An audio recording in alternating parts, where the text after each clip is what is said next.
सर्वविस्वन्यस्तपादपद्मायते वामहस्तालोलवेदशास्त्रायते ज्ञानसूर्यायते दत्तरूपायते श्रीवेणुगोपालकृष्णाय वन्दनम्। श्रीवेणुगोपालकृष्णाय वन्दनम्। श्रीवेणुगोपालकृष्णाय वन्दनम्। శ్రీ దత్తస్వామి వారి దివ్య సందేశము.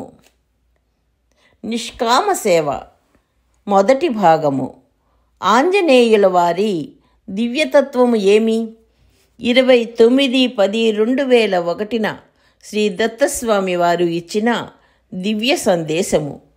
నిష్కామముగా అష్టసిద్ధులకు దూరముగా ఉండి ఎట్టి సిద్ధులను ప్రదర్శించని శ్రీరాముని పరబ్రహ్మముగా గుర్తించి ఆరాధించటమే ఆంజనేయుని దివ్యతత్వము. ఇచ్చట శ్రీరాముని కళ్యాణ గుణములే ఆంజనేయుని ఆకర్షించినవి కాని అష్టసిద్ధులు కానే కాదు. అది అత్యుత్తమ మార్గము. శ్రీ ఆంజనేయుడు జ్ఞాని అయినను శ్రీరాముడినే పరబ్రహ్మముగా ఆరాధించినాడు.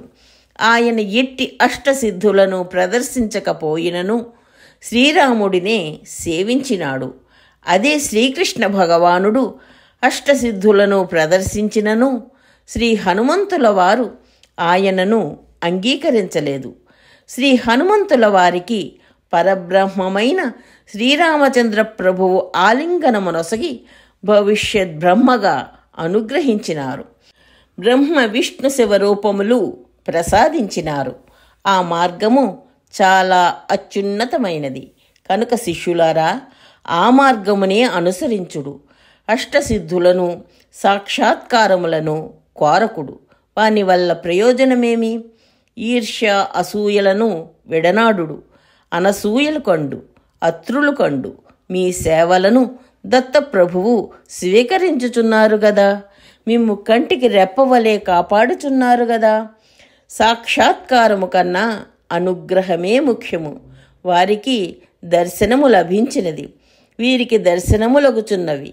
కానీ మాకు ఎట్టి దర్శనములు లభించుటలేదని మీ ఆంతర్యము. ఆమె అవతల పెద్దగా అరచి చెప్పుచున్నది, మీరు సౌమ్యముగా మృదువుగా చెప్పుచున్నారు. అంతే తేడా. నాకు అంతా తెలియను. మిమ్ములను శ్రీ హనుమంతుల వారి మార్గములో పెట్టి నడిపించుచున్నాను. అదే ఉత్తమము. శ్రీ దత్తప్రభువులు మీకు అంత్యకాలములో తన దర్శన భాగ్యాన్ని అనుగ్రహిస్తానని ఎన్నోసార్లు చెప్పియున్నారు.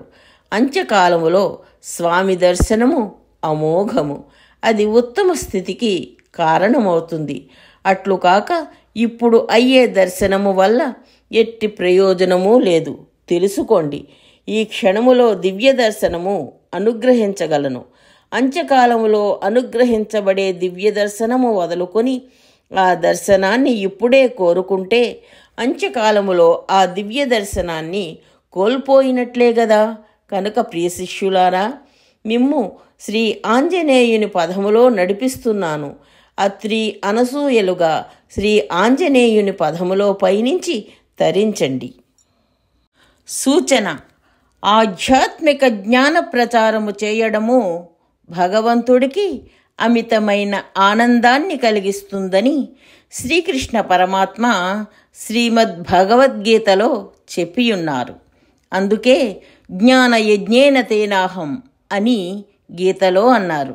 మనకు ఆధ్యాత్మిక జ్ఞానము శాశ్వతమైన సంతోషాన్ని కలిగించటమే కాక ప్రపంచంలో శాశ్వతమైన శాంతిని కూడా నెలకొల్పుతుంది.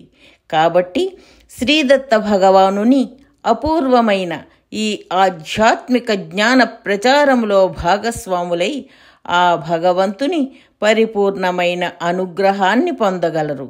జై దత్తస్వామి.